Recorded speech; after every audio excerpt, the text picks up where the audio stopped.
तो आज मेरे पास क्या, मैं एक नया क्वेश्चन लेके आई हूँ। ठीक है, तो चलो पढ़ते हैं बिना टाइम वेस्ट किए। कि टोटल चॉकलेट बार्स 20 हैं, उसमें से रानी ने 1/4 हिस्सा खाया और सीता ने 1/5 हिस्सा खाया। दोनों ने मिलकर कितना चॉकलेट बार्स खाई, कितनी चॉकलेट बची, और वो पूरे का कौन सा भाग है। तो आप इसमें सोचो, पढ़ो कि क्या क्या क्वेश्चन में निकालने के लिए दिया है। तो फर्स्ट ऑफ ऑल आप पढ़ के समझ जाए होंगे कि दोनों ने मिलकर कितनी चॉकलेट बार्स खाई, ये निकालना है। सेकंड, कितनी चॉकलेट बची, ये निकालना है। थर्ड, वो पूरे का कौन सा भाग है, ये भी निकालना है हमें। तो टोटल हमें 3 चीज़ें फाइंड आउट करनी है। ठीक है, तो हम सोल्यूशन पे आते हैं इसी बात को। ठीक है, तो हम फर्स्ट ऑफ ऑल क्वेश्चन पढ़ के हम सबसे पहला काम तो यही करते हैं कि हमें जो जो पता होता है हम वो लिखते हैं। तो हमें क्या पता है कि टोटल चॉकलेट बार्स कितनी है, 20 है। तो चॉकलेट बार्स कितनी है,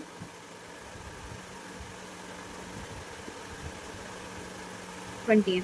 ठीक है, रानी ने कितना हिस्सा खाया उसमें से, रानी ने हिस्सा खाया बराबर 1/4। ठीक है, हम इसे क्या करते हैं, नॉर्मल नंबर में चेंज कर लेते हैं। नॉर्मल नंबर यानी नेचुरल नंबर, जैसे 1 2 3 4 5 6 ऐसे। ठीक है, तो उसे चेंज करने के लिए हम क्या करते हैं, अब हम देखो इसको हिस्से, जब भी हम किसी चीज़ का हिस्सा निकालते हैं तो हम हमेशा टोटल में उसका मल्टीप्लाई कर देते हैं। ठीक है, तो ये कितना आएगा, 5। यानी रानी ने कितनी बार्स खाई, 5 खाई, 5 बार्स खाई। ठीक है, अब ऐसे ही हम निकाल लेते हैं सीता ने कितनी खाई। तो सीता ने हिस्सा खाया या बार्स खाई आप लिख सकते हो, या चॉकलेट खाए लिख सकते हो, यही टोटल इंटू 1/5, क्योंकि 1/5 हिस्सा खाया तो यह आ जाएगा हमारा 4। इसने 5 बार्स खाई, इसने 4 बार्स खाई। ठीक है, अब आते हैं हमारे फर्स्ट नंबर क्वेश्चन पे, ए।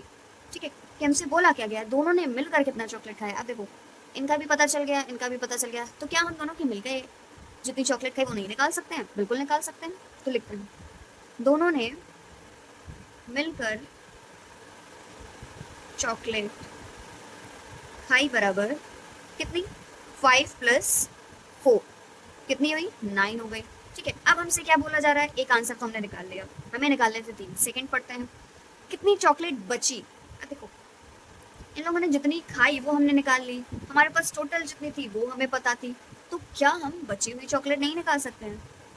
तो बची हुई बार्स कह लो या चॉकलेट बोल लो, चॉकलेट बराबर total number of chocolate minus जितनी दोनों ने मिलकर खाई उतनी चॉकलेट। यानी हमारे पास कितनी बची, 11 है हमारे पास बची हुई चॉकलेट। ठीक है, ये हमारा हो गया सेकेंड आंसर।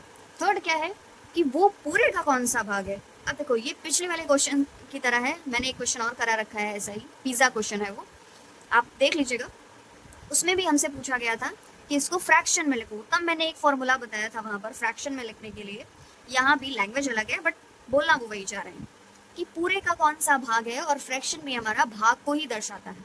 ठीक है, तो भाग निकालने के लिए हम क्या करेंगे, या फ्रैक्शन लिख लो, फ्रैक्शन में लिखने के लिए क्या करेंगे, या लिख लो पूरे का कौन सा भाग है, ऐसे अंडर ब्रैकेट में पूरे में कौन, आपको समझाने के लिए लिख रही हूँ,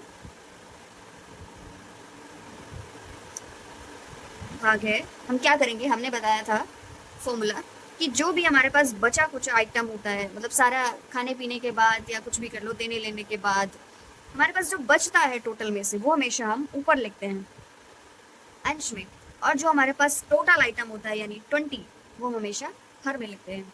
तो ये हो गया हमारा थर्ड आंसर भी कंप्लीटेड हो गया। 3 बोले गए थे, दोनों ने मिलकर कितनी चॉकलेट खाई वो हमने निकाल दी, बची हुई चॉकलेट बोली गई थी वो भी हमने निकाल दी, और पूरे का कौन सा भाग है ये भी हमने निकाल दिया।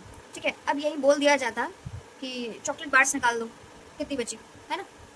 तो हम क्या करते हैं, वही भाग निकालने के लिए क्या करते हैं, टोटल का मल्टीप्लाई कर देते हैं। भाग ये हमें पता है, बचा हुआ भाग है ये। ठीक है, हम इसे क्या बोल सकते हैं, बचा हुआ भाग। ठीक है, तो अगर हम इसको नॉर्मल वैल्यू में चेंज करने के लिए बोलेंगे तो 11/20 इंटू टोटल यानी 20 से हम मल्टीप्लाई कर देंगे, तो ये वही आंसर आ जाएगा, बचा हुआ भाग। अगर आपको कुछ भी इश्यू हो समझने में तो आप बेझिझक कमेंट सेक्शन में आप बोल सकते हैं, मैं आपको बहुत अच्छे से समझा दूंगी। तो नई वीडियो के साथ मिलते हैं, आज के लिए इतना ही।